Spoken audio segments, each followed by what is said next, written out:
Assalamualaikum warahmatullahi wabarakatuh.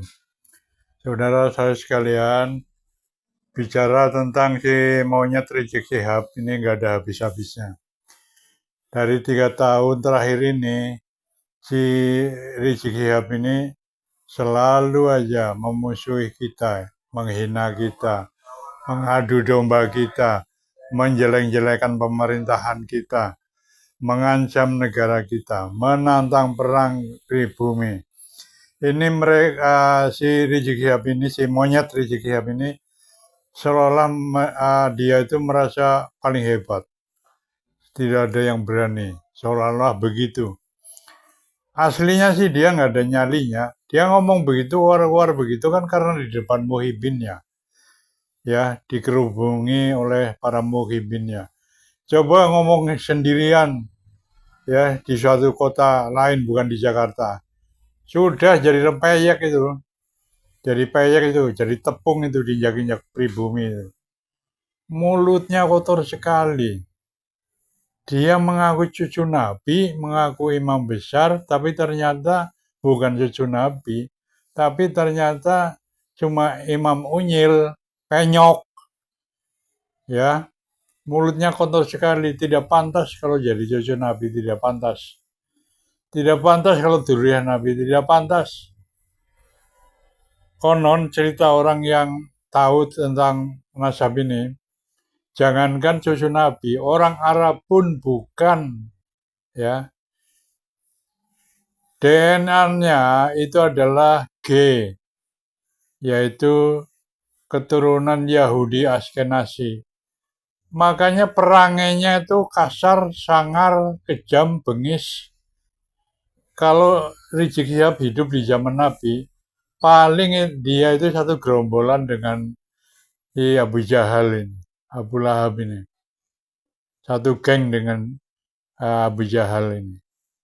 Ini orang-orang begini nih tidak ada halus-halusnya, hatinya kasar, mukanya aja ya terlihat sangar, bukan muka orang yang dingin, orang yang adem, orang yang ngalim, orang yang berilmu, bukan. Tapi Rizik Syihab, Bahar Smith, dan Habib-Habib yang suka menghina pribumi itu mukanya muka orang jahat. Ya, bukan muka orang yang berilmu tinggi, bukan muka orang yang ngalim, ya, apalagi ulama ya. Jadi mukanya bukan muka ulama, bukan. Muka ya itu muka monyet, muka bajingan, muka bangsat. Nah, Gus Dur kan dulu pernah ngomong kalau Indonesia pengen aman, tangkap itu si Rizik. Ternyata benar. Ternyata benar apa yang diucapkan oleh Gus Dur. Sampai sekarang coba Anda perhatikan, si monyet Rizik Syihab itu kerjaannya hanya memprovokasi masyarakat supaya membenci pemerintah. Memprovokasi masyarakat supaya kita berperang antara pribumi dan pribumi. Jadi si monyet Rizik Syihab ini adalah pengadu domba. Ya. Jauh sekali dari kata ulama, jauh sekali dari kata cucu Nabi, jauh sekali dari kata masih duriah Nabi. Ini orang yang percaya si Rizik Syihab itu duriah Nabi, ya itu orang bodoh aja. Ya mungkin bodoh, SDM rendah, sulit disadarkan karena sudah terdoktrin mati, terpatri di hatinya. Untuk itu ayo kita lihat video berikut ini. Saya keliling di Yaman mencari tahu tentang Ba'alawi. Ditarim saya mundur mandir itu tidak pernah ada transfer dari Indonesia. Saya pakai uang orang tua saya sendiri. Dari tempat saya sekolah untuk mondar mandir itu bukan mainnya 100.000, 200.000. Itu mainnya 500.000 kalau satu kali naik angkot. Karena di sana mainnya rial. Jadi seperti itu. Kalau Kori kan tiap hari debat untuk beli beras 3 kilo, itu saja beli beras 3 kilo masih ribut sama istrinya. Mana bisa bedakan saya dengan Kori? Saya pakai HP bagus Pak, harganya saja 20 juta. Wow. Saya harus sombong sama Kori. Jadi kalau saya dibilang saya datang berapi-api, saya berapi-api karena saya sudah terlalu benci kelakuannya Pak Alawi. Di Yaman seperti sampah, di sini seperti di sana yang namanya bin Syihab apa segala macam itu kalau jual sayur ya jual sayur. Yang gila tetap dikatakan gila. Kalau di sini yang gilanya dibilang majnun, yang warasnya dibilang bisa gitu dong. Saya temu dengan orang-orang keturunan mereka yang jual sayur, jual gorengan, biasa saja. Kalau teman-teman tidak percaya, beli tiket, beli visa berangkat ke Yaman. Gitu loh. Jadi kalau teman-teman, oh Mas Yusuf sekarang berapi-api, nanti khawatirnya dikasih uang, terus pindah. Saya sudah didatangi oleh Pak Alawi. Bukan didatangi di Indonesia, didatangi di Yaman, Pak. Kamu mau apa sekarang, Mas Yusuf? Tinggal bicara saja, ada salam dari Jakarta. Saya bilang saya nggak mau. Seperti itu. Oke. Dan Kiai Imad sangat kenal sama saya, keikhlasan saya. Mudah-mudahan beliau istiqomah percaya sama saya. Baik, poinnya sudah didapat ya bagi penanya tadi. Ada lagi pertanyaan lagi? Silakan. Satu pertanyaan lagi, karena kita terbatas dengan waktu menjelang maghrib dan juga kita ada bekalan. Dan juga kami umumkan bahwa acara puncak nanti kita akan menyambut dari Pak Jenderal Dudung yang akan hadir nanti kira-kira jam 7. Nanti kita akan mengadakan dialog kebangsaan dengan saresehan silaturahmi buka bersama eventnya. Jadi kita sama-sama menunggu beliau kehadiran sambil kita nanti jeda buka bersama. Satu kali lagi pertanyaan, silakan. Oh ya, silakan. Maju ke depan dari PBL. Monggo. Assalamualaikum warahmatullahi wabarakatuh. Waalaikumsalam. Langsung singkat saja, saya perwakilan dari teman-teman Pekalongan, gudangnya Pak Alawi.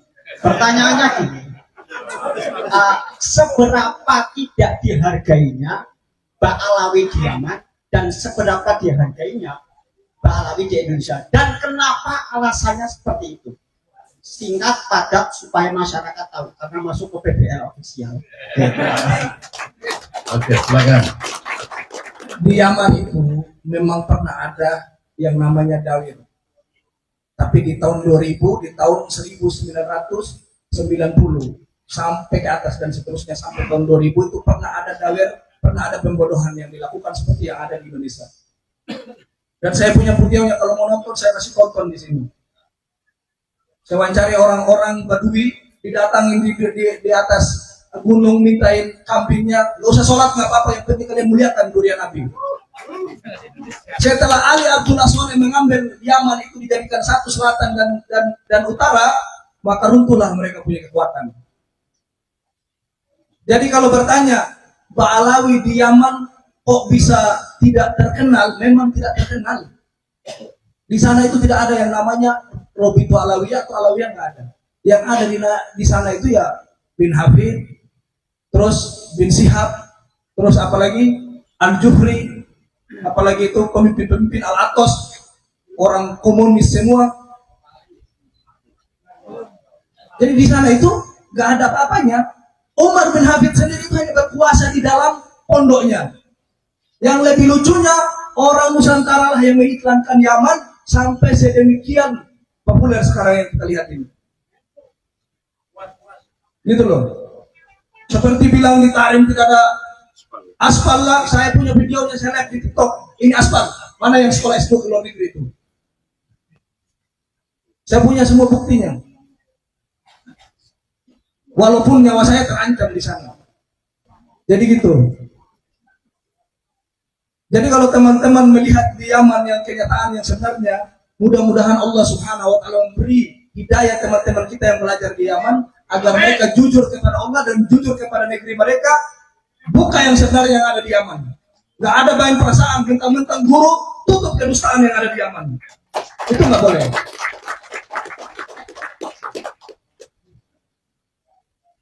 Jadi hanya di Indonesia teman-teman yang adanya perbudakan, yang adanya pembodohan, yang adanya main leluhur, Yaman tidak ada main leluhur. Berdiri sama tinggi, duduk sama rendah. Itu prinsip di Yaman. Hanya di Indonesia yang ada kastanya yang paling tinggi, yaitu Ba'alawi. Hanya di Indonesia yang membesar-besarkan leluhurnya yang memiliki karomah, yang dimana karomah yang leluhurnya dimiliki adalah karomah perbudakan. Tidak pernah Wali Songo mengajarkan kita karomah untuk berbudakkan diri kepada Wali Songo. Tapi pendatang menceritakan dia punya karomah untuk membudaki orang Nusantara. Itu kita harus garis bawahi. Harus rungkat. Gak boleh nggak? Kalau mereka mau jujur, kembali duduk sama rendah, berdiri sama tinggi, bertobat kepada Allah, ngakui dengan durian Nabi, kita hidup bareng-bareng. Tapi kalau selamanya mereka merendahkan orang Nusantara, kami dari bagian timur tidak akan bisa diam. Orang timur agama itu nomor 2, tapi jangan coba main leluhur di negeri ini. Makanya orang timur mendapatkan nomor 1 toleransi terbaik di Indonesia ini.